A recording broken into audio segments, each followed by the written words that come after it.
एक छोटे से कस्बे में गोलू नाम का बच्चा रहता था। गोलू की सबसे बड़ी ख्वाहिश थी कि उसके पास ऐसा वाहन हो जो उसे आसमान में उड़ाकर दूर दूर ले जाए।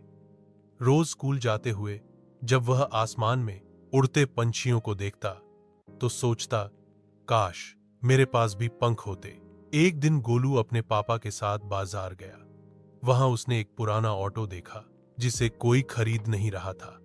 उस पर धूल जमी थी और लोग कह रहे थे, ये तो अब काम का नहीं रहा। लेकिन गोलू को उस ऑटो से कुछ अलग सी चमक दिखाई दी। उसने अपने पापा से कहा, पापा ये ऑटो मुझे चाहिए। पापा हंसते हुए बोले, बेटा ये तो खराब है, इसमें तुम क्या करोगे। मगर गोलू के जिद करने पर पापा ने ऑटो खरीद ही लिया। गोलू रोज उस ऑटो को साफ करता, रंग लगाता और उसमें बैठकर सपने देखता। एक रात जब आसमान में तारे टिमटिमा रहे थे, अचानक ऑटो की हेडलाइट अपने आप चमक उठी। गोलू चौंक गया। तभी ऑटो ने खुद कहा, गोलू अब मैं उड़ सकता हूं। गोलू की आंखें चमक उठी। वह सीट पर बैठा और चलो ऊपर बोला। अगले ही पल ऑटो हवा में उड़ने लगा। वह छतों के ऊपर, पेड़ों से ऊंचा, बादलों के बीच उड़ने लगा। गोलू खुशी से चिल्लाया, वाह अब तो मैं भी पंछियों जैसा हो गया। लेकिन तभी उसे नीचे गांव में रोने की आवाज सुनाई दी।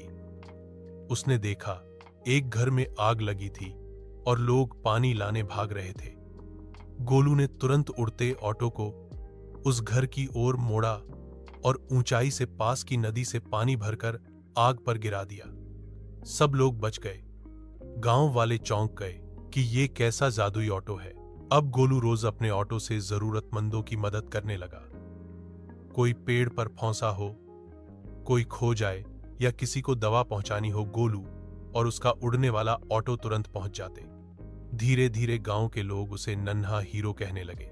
लेकिन असली परीक्षा तब आई जब कस्बे के ऊपर बहुत बड़ा तूफान आया। तेज आंधी, बिजली और काले बादल छा गए। पेड़ गिर रहे थे, खेत डूब रहे थे और लोग डर गए। गोलू ने अपने ऑटो से आसमान में जाकर बादलों को चीर दिया। उसने अपनी समझदारी से ऑटो की हेडलाइट का तेज प्रकाश आसमान में फेंका, जिससे बादल धीरे धीरे हटने लगे। थोड़ी देर में आसमान साफ हो गया और सूरज निकल आया। लोग खुशी से झूम उठे। सबने गोलू को गले लगाया और कहा, तुम सचमुच हमारे नन्हे हीरो हो। गोलू ने मुस्कुराकर कहा, हीरो वही है जो दूसरों की मदद करे। सीख, सच्चा हीरो वही है जो अपनी ताकत और हुनर का इस्तेमाल सिर्फ अपने लिए नहीं, बल्कि दूसरों की भलाई के लिए करे।